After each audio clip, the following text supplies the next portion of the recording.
Good morning boys. तो हमने पढ़ा था क्रिकेट के बारे में।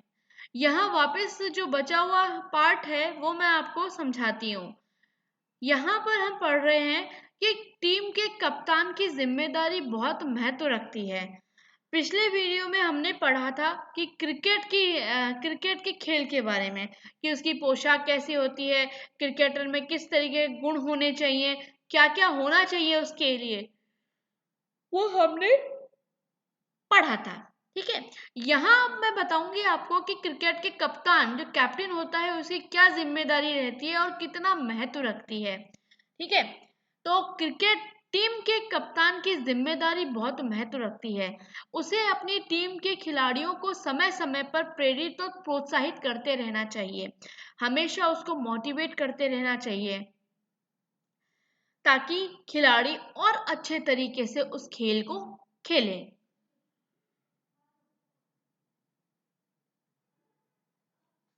अब इसके बाद में फ्रैंक वारेल और सर गैरी सोबर्स महान कप्तानी के लिए प्रसिद्ध थे, जिन्होंने अपने समय में वेस्ट इंडीज के खिलाड़ियों को इस तरह बनाया और संगठित किया कि वे संसार की किसी भी टीम को हराकर विजय प्राप्त कर सकते थे।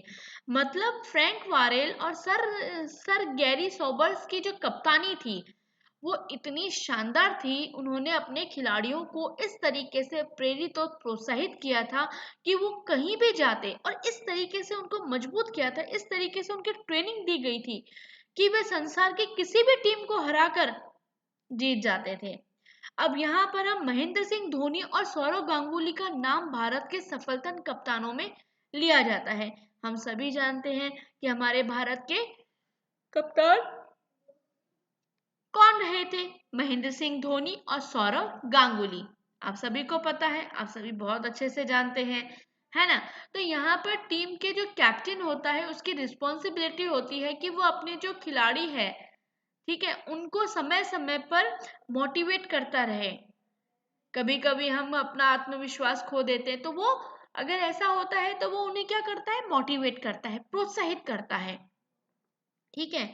और ये दो जो बताए थे क्या कप्तान, फ्रैंक वारेल और सर गैरी सोबर्स, ये तो इतने ज्यादा अपने क्रिकेटर को हमेशा इतना ज्यादा मोटिवेट, इतना ज्यादा प्रोत्साहित और उत्साहित रखते थे कि वो अगर संसार की किसी भी टीम के साथ खेलें तो हमेशा जीतते ही थे। ठीक है।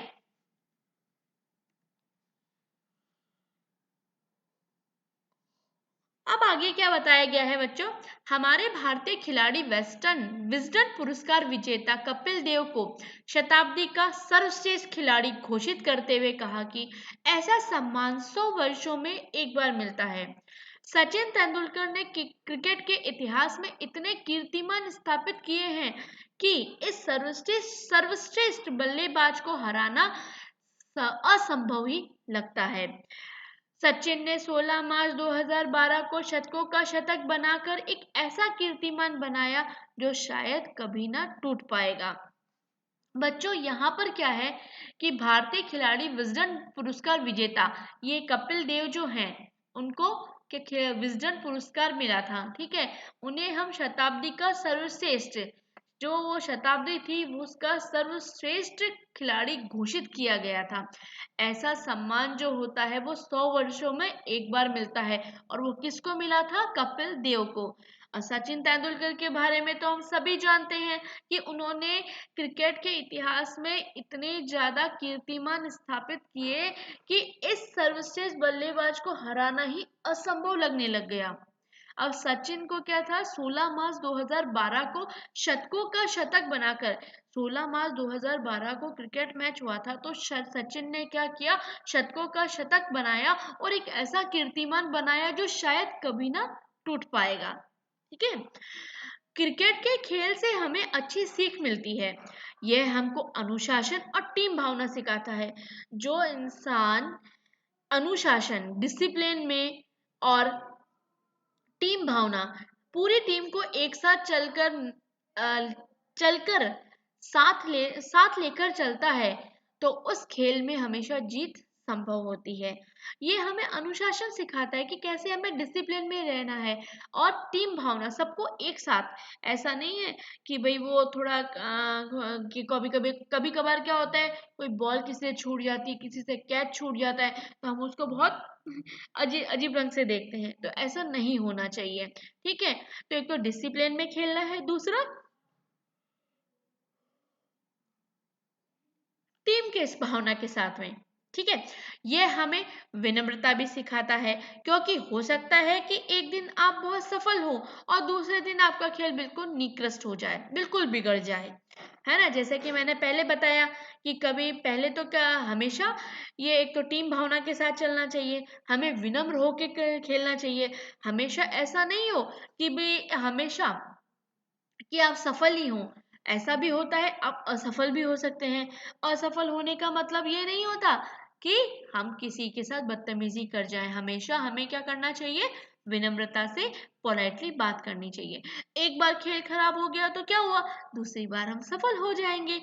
अभ्यास करते रहें और प्रैक्टिस करते रहें। क्रिकेट यह भी सिखाता है कि अपने आप को कभी कमजोर नहीं समझना। होता क्या है, जैसा कि मैंने बार बार एग्जांपल दे रही हूँ ना, कि काफी बार ऐसा होता है कि हमारा क्रिकेट अच्छे से खेल नहीं पाते हम, तो हमें कमजोर नहीं, खुद को कमजोर नहीं बनाना है। हमें अभ्यास करना है, और यही होती है खेल की सही भावना। क्रिकेट सहयोग और समझदारी से खेलने वाला खेल है। कैसे? सहयोग और समझदारी के साथ, एक दूसरे को कोऑपरेट करके, बिल्कुल समझदारी के साथ में, बिल्कुल अलर्ट होके खेलना पड़ता है। ऐसा होता है हमारा क्रिकेट। ऐसा नहीं है बॉल आई और बैट से मार दिया। उसके अलावा भी बहुत सारी चीजें होती हैं जो हमें एक गेम में ध्यान रखनी पड़ती है। ये तो सभी गेम ऐसे होते हैं जिसमें सहयोग करना, विनम्रता के साथ बात करना, अनुशासन में रहना, टीम टीम भावना का ध्यान रखना। ठीक है, किसी अपने आप को कभी कमजोर नहीं समझना, यही होती है हमारे खेल की सही भावना। और सहयोग और समझदारी के साथ तो हमें खेलना ही होता है। इसके साथ ही बच्चों, हुआ क्या था, क्रिकेट के मैदान में आपको जो सीख मिलती है वह आगे चलकर जीवन में भी बहुत उपयोगी सिद्ध होती है। विलिंगटन के ड्यूक ने एक बार महान विजय प्राप्त करने के बाद कहा था, वाटरलू की लड़ाई ईडन और हैरो के क्रिकेट मैदान जैसी थी। अब उन्होंने बोला कि क्रिकेट के मैदान में जो आपको सीख मिलती है ना, कि भाई कब आप हार रहे हो, जीत रहे हो, अनुशासन में अनुशासन सीख रहे हो, अभ्यास करना सीख रहे हो, उत्साह के साथ खेलना सीख रहे हो। कभी अच्छा खेल नहीं होता तो हम उदास भी होते हैं। काफी सारी सिचुएशन हमें क्रिकेट के मैदान में सीखने को मिलती है। विलिंगटन के ड्यूक ने एक बार महान विजय प्राप्त करने के बाद कहा, बहुत अच्छे से उसको सफलता हासिल हो गई, तो उसने कहा था, ये वाटरलू की लड़ाई ईडन और हैरी के क्रिकेट मैदान जैसी थी। ठीक है, कोई भी मतलब हम इजीली उस चीज को हासिल नहीं कर सकते। उसके लिए हमें क्या होते हैं, बहुत सारे प्रयत्न करने पड़ते हैं, अभ्यास करना पड़ता है। ठीक है, तो किसी खेल के लिए इससे अधिक शब्द और क्या हो सकते हैं। हाल ही में सन 2011 के विश्व कप में भारत की टीम विजय रही। इससे पहले सन 1983 में कपिल देव की कप्तानी में भारत ने विश्व कप जीता था। कब जीता? बच्चों, आपको जो ये सन है वो याद रखने हैं। चाहे आप हिंदी में याद रखें या इंग्लिश में याद रखें, डजेंट मैटर, लेकिन आपको याद होनी चाहिए कि 2011 में क्या हुआ था और 1983 में क्या हुआ था। ठीक है, 2011 में जो 2011 में हमारी जो भारत की टीम क्या थी, विश्व कप में विश्व कप में भारत की टीम क्या रही थी, विजय रही थी। कब हुई थी? 2011 में। और सन इससे पहले क्या हुआ था, 1983 में कपिल देव की कप्तानी में भारत ने विश्व कप जीता था। भारत आज खेल जगत में अपना सर्वश्रेष्ठ स्थान बना चुका है। क्यों? क्योंकि इसको सबसे ऊंचा माना जाता है। वैसे हमारे भारत का राष्ट्रीय खेल कौन सा है? हॉकी। लेकिन इसको सर्वश्रेष्ठ स्थान मिल चुका है, क्योंकि मोस्टली लोग क्या खेलते हैं, क्रिकेट खेलते हैं।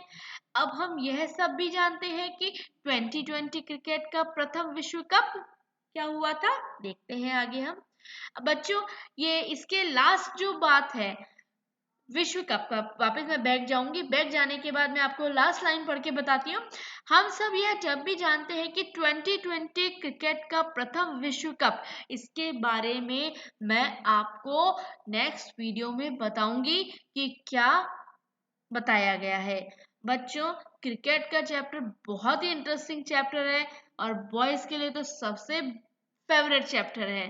तो आप क्रिकेट के बारे में मुझसे कई ज्यादा बेहतर जानते होंगे, तो क्रिकेट को भूले नहीं, उसको अच्छे से पढ़ें, उसको खेलते रहें, ठीक है।